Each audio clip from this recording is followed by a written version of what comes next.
എന്നിട്ട് അവൻ പഴയ ഒരു ഫേസ്ബുക്ക് പോസ്റ്റ് എടുത്ത് സ്ക്രോൾ ചെയ്തിട്ട് എന്നെ കാണിച്ചിട്ട് പറഞ്ഞു, ഞാൻ ചോദിച്ചത് എന്താ നീ എഴുതിയിരിക്കുന്നത്?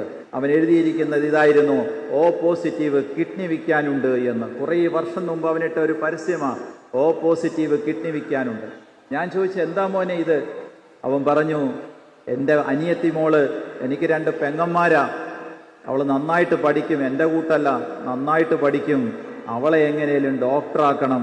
എൻ്റെ വാപ്പയും ഉമ്മയും ചെയ്യുമെന്ന് എനിക്കൊരു പ്രതീക്ഷയില്ല, എൻ്റെ കിഡ്നി വിറ്റിട്ടായാലും അവളെ എനിക്ക് ഡോക്ടറാക്കണം എന്നാഗ്രഹിക്കുന്ന ഒരു മോൻ.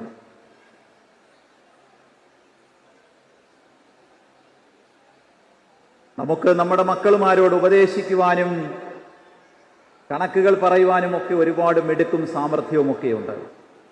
പക്ഷേ നമ്മളുള്ള വീട് അവർക്ക് എത്ര സമാധാനമാണ് എന്ന് ആലോചിക്കുവാനും കൂടി ഈ കുടുംബ സംഗമങ്ങളുടെ സദസ്സുകൾ നിങ്ങൾ പ്രയോജനപ്പെടുത്തണം.